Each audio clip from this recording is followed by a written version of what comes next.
Assalamualaikum warahmatullahi wabarakatuh. Kami mahasiswa dari STKIP Singkawang hari ini akan melakukan observasi mengenai analisis kurikulum.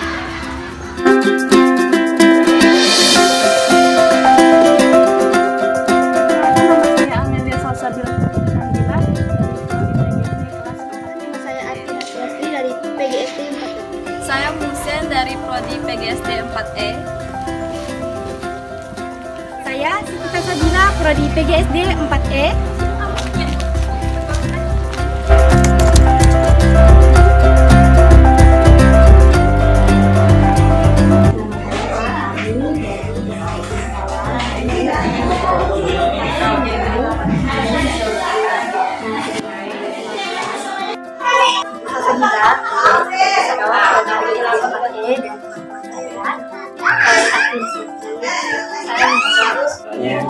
Arianto.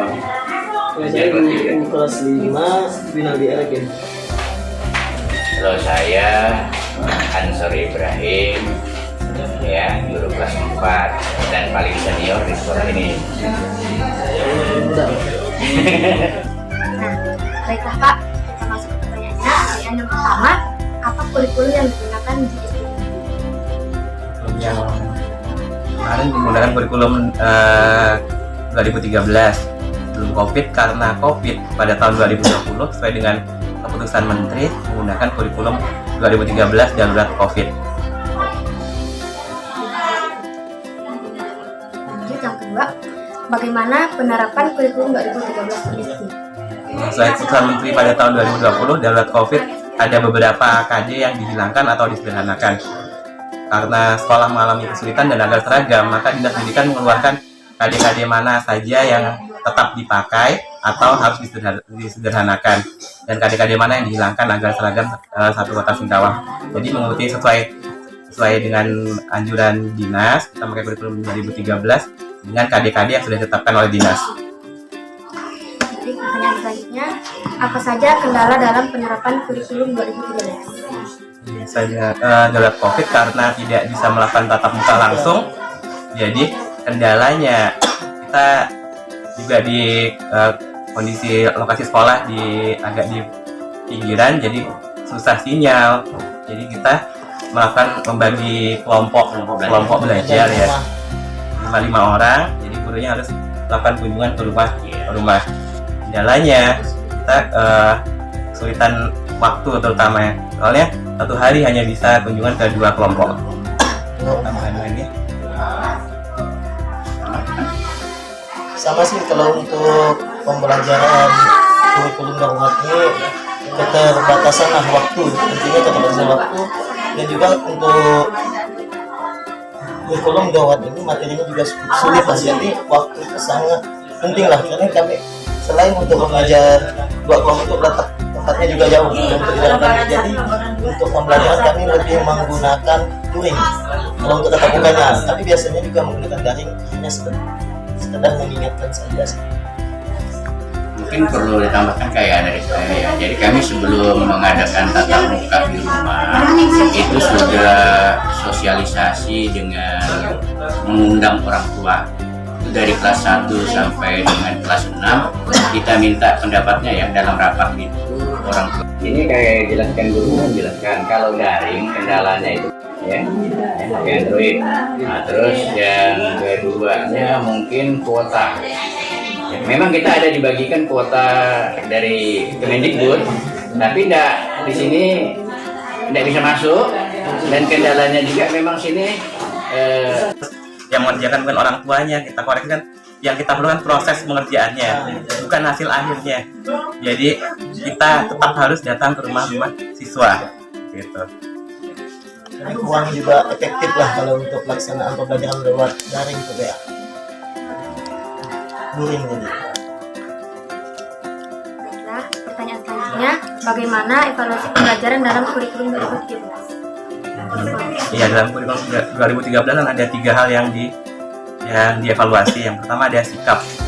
Kalau sebelumnya, kalau dalam pembelajaran normal seperti biasa, kita bisa observasi, penilaian diri, penilaian antar teman, juga bisa jurnal guru. Tapi karena darurat, jadi kita bisanya mungkin yang pertama jurnal masih bisa lah. Kita waktu ngajar datang ke rumah siswa sambil mengamati gimana sikap siswanya, atau misalnya dia pas kita ngamati dia ganggu temennya kan bisa, atau pas kita ngamati dia ketemu barang dikembalikannya, kan di jurnalnya ada gitu.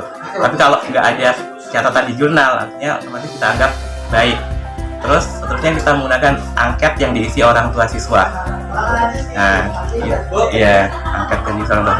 Bagaimana sikap anaknya di rumah, dari sini gimana, sikap-sikapnya gimana, itu diisi orang tuanya. Gitu. Kalau yang tadi ada 3 yang itu pengetahuan.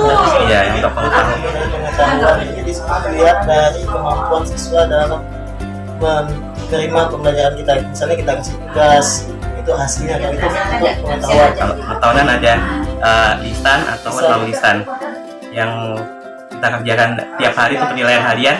Setelah selesai kita ngajar 1 KJ, kita mengadakan penilaian baik itu lisan ataupun non lisan, ya penilaian harian.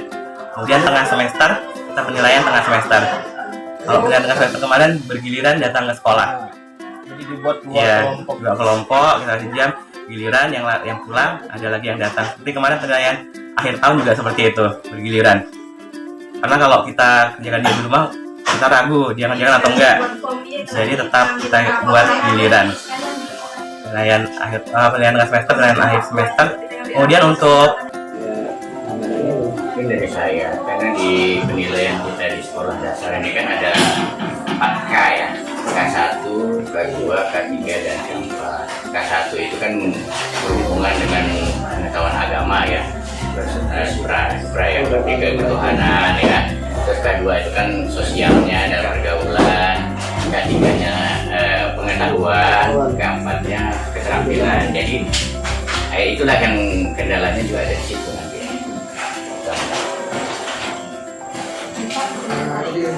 Selanjutnya, apakah terdapat perbedaan pembelajaran pada siswa kelas tinggi dan kelas rendah?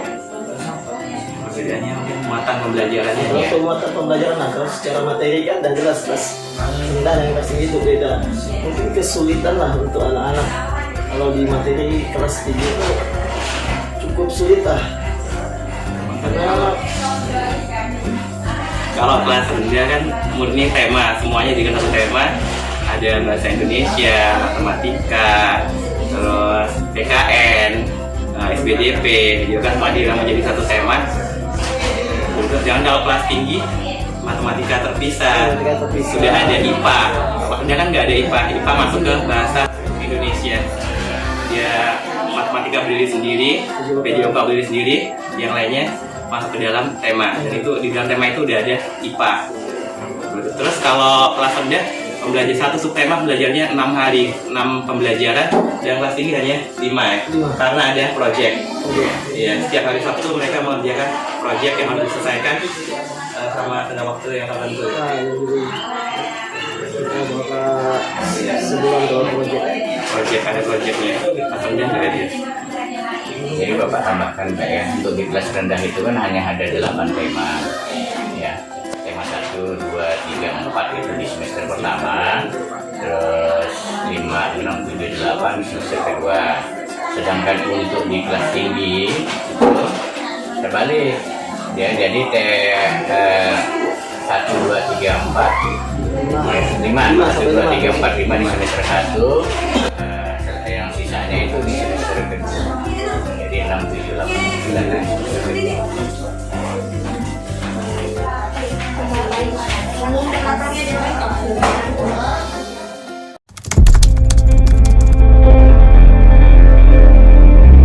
Di SDN 88 Singkawang Utara, sebelum COVID menggunakan kurikulum 2013.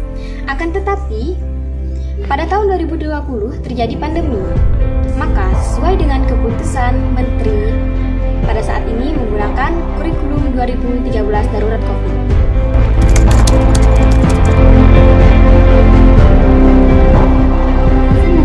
Sebelum pandemi, di SD 88 Singkawang Utara menerapkan K13. Namun, setelah masuknya pandemi di SD 88 Singkawang Utara ini, dia menerapkan K13 darurat COVID.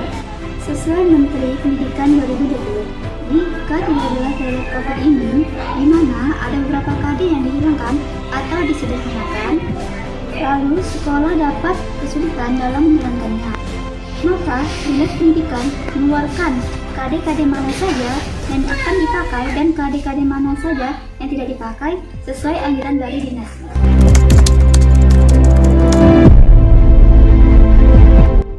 Baiklah, di sini saya akan membahas apa kendala dalam penerapan kurikulum 2013 di SD 88 Singkawang. Kendalanya di sini yaitu tidak bisa melakukan pembelajaran secara tatap muka dan juga kondisi sekolahnya yang berada di pedalaman. Dan SD 88 menerapkan sistem belajar kelompok yang dimana kelompok masing-masing beranggotakan 5 orang. Dan kendala waktunya itu guru yang harus mengunjungi murid-muridnya. Dan kendala kekurangan waktunya lainnya itu dalam satu hari guru hanya bisa mengunjungi 2 kelompok belajar. Dan kurikulum 2013 di SD 88 ini menurut para guru kurikulum ini agak sulit. Dan sekolah ini juga menerapkan sistem pembelajaran luring dan daring. Sebelum dilakukannya pembelajaran luring, pihak sekolah mengadakan sosialisasi dan memanggil orang tua siswa. Dan pada saat pembahasan tersebut, masing-masing perwakilan dari orang tua siswa dan komite sekolah diminta pendapatnya. Apakah setuju dilaksanakannya sistem pembelajaran luring di SD 88 ini? Jika sudah setuju, pihak sekolah akan melakukan sistem pembelajaran tersebut. Saya akan membahas tentang bagaimana evaluasi pembelajaran kurikulum 2013. Nah, dalam evaluasi kurikulum 2013 ada 3 hal yang dilakukan, yaitu yang pertama itu adalah penilaian sikap. Nah, kalau sebelumnya dalam pembelajaran normal biasa yang dilakukan itu penilaian itu berupa observasi, penilaian diri dari guru ke siswa secara langsung. Sedangkan pada saat COVID yang dilakukan itu adalah mengamati kegiatan anak-anak, tugas-tugas anak sehari-hari, dan juga pemberian angket kepada orang tua siswa. Nah, angket itu berupa pernyataan tentang penilaian sikap anak-anak sehari-hari di rumah dan tugas-tugas yang dikerjakan.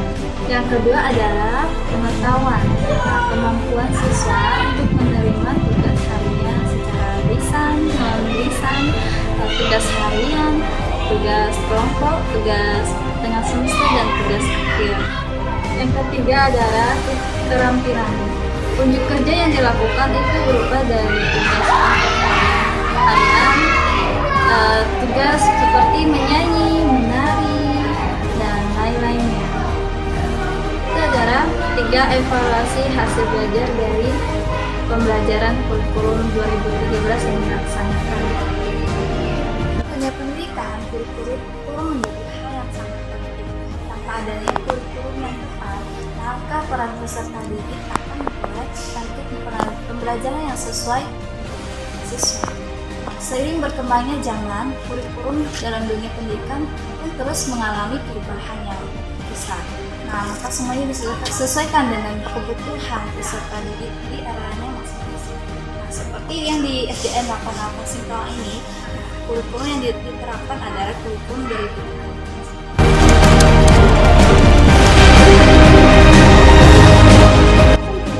Terdapat perbedaan pada pembelajaran siswa kelas rendah dan kelas tinggi di SDN 88 Singkawang Utara.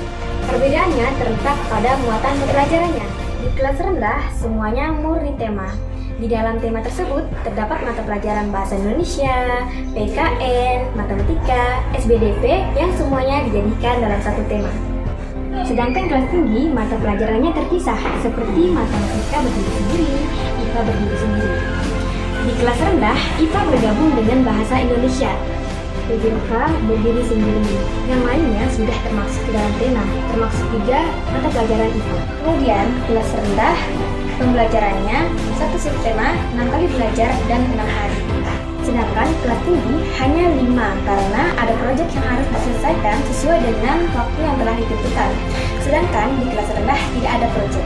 Kelas rendah hanya ada 8 tema, di mana 8 tema tersebut terbagi menjadi untuk tema 1, 2, 3, 4 itu untuk semester awal atau untuk semester 1, dan kemudian untuk semester 2-nya yaitu tema 5, 6, 7, 8. Sedangkan di kelas tinggi untuk tema 1, 2, 3, 4, 5 untuk semester 1 dan sisanya untuk semester 2.